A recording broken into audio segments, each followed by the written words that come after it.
Day of Infamy, Days of War, Fog of War, Battalion 1944, Postscriptum, and potentially a new Call of Duty game, it seems like we're entering a new renaissance for classic World War II shooters. But is it actually a good thing for gamers who like that era of gaming? And as someone who loves these games, you'd think I would be really excited about all these games coming out. And I am genuinely excited about these games. I'm excited to play them all, try them all out. Hopefully they all live up to the hype that builds up around them. But also, I remember what happened when this happened in the early 2000s.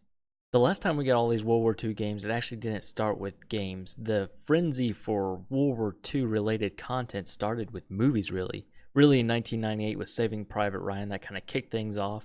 And then we got movies like Enemy at the Gates, Pearl Harbor, if you want to count that. I mean, A Band of Brothers, awesome. Downfall, which gave us all those great Hitler memes of him saying 999. I mean, come on. Everyone's going to make a video game after that. But at the time, people really were eating up World War II content.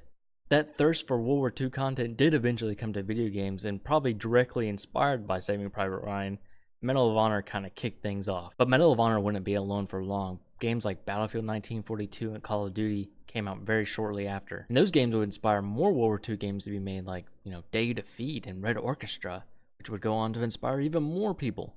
And this went on and on until about 2006, 2007, when the same companies that pushed the World War II games out to us and fed our want for this World War II started to realize that people were getting burnt out on World War II and they wanted something new. And that's when the jump into the modern age came. You had Battlefield 2 going to the modern age. You had Call of Duty Modern Warfare coming out. And those really led to the end of the great World War II classic shooter era. Well, they ended it until recently, at least. This time, it seems like history is repeating itself, but in reverse.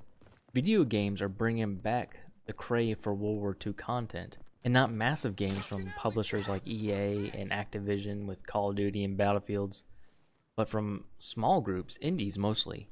And with these indies and smaller game companies making these World War II games, it seems like bigger companies are taking notice again, that people want to go back to World War II. Activision recently said in an investors meeting, I believe it was, that they're going to go back to their roots. A lot of people interpret that to mean going back to World War II where they started. That may not be the case. They may have let down a lot of people, but it seems like the community is pushing them in that direction. And we haven't quite seen a frenzy for World War II movies yet, but we may. We got the movie Dunkirk coming out here shortly, and that looks really awesome. I'm really excited to see that. And that's a story I'm really excited to see how they tell. It's not a widely known, event in World War II. The British soldiers trying to escape the shores of France. But I think it's going to be awesome to see that. So it may end up inspiring more people to make more World War II movies. We just got Hacksaw Ridge, and that got a lot of critical acclaim as well. So it may end up going back to a World War II content frenzy. And once again, you might be asking, okay, so where does the negative come in? I hate to be the cynical one, but it's basically been 10 years until we got back to a point where people really wanted World War II stuff. 10 years. As someone who grew up loving World War II movies and games, that's rough. I don't want to wait another 10 years after this renaissance may end. I don't want everyone to get burnt out on the awesome content that could be coming our way. And it already seems like, at least in the indie games for World War II, they're kind of cannibalizing themselves. If you go look at their server lists, they seem to be dwindling down as far as player counts. A new one will come out and they'll grab everybody into their game to play that for, however long. And then the next thing will come out and they'll get pulled there, slowly killing each and every game as the newer one comes out. And that also encourages innovation and creativity and being better than everybody else to encourage players to stay. But also that's a lot of stuff being put out there that players are going to get sick of again. How long is it going to be until we go back to the modern well to, freshen things up? or go to the future again and space.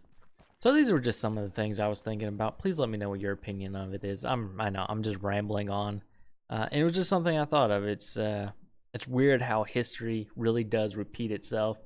Like I said, though, it does seem like it's doing it in reverse order, where first time around, movies inspired major publishers, maybe not as major as they are now, but still major at the time, to make big World War II games that inspired indies to make awesome World War II games. But now we have it, indies making World War II games that are possibly inspiring major publishers to make World War II games, who may be inspiring Hollywood to make great World War II movies, possibly. So, it's weird how things work. But like I said, I'm rambling on now. Hope you guys enjoyed this video. Please let me know what you think in the comments below. Am I just being weird and paranoid? Tell me that. If I'm rambling, tell me that too. But until next time, guys, have a great one. Later.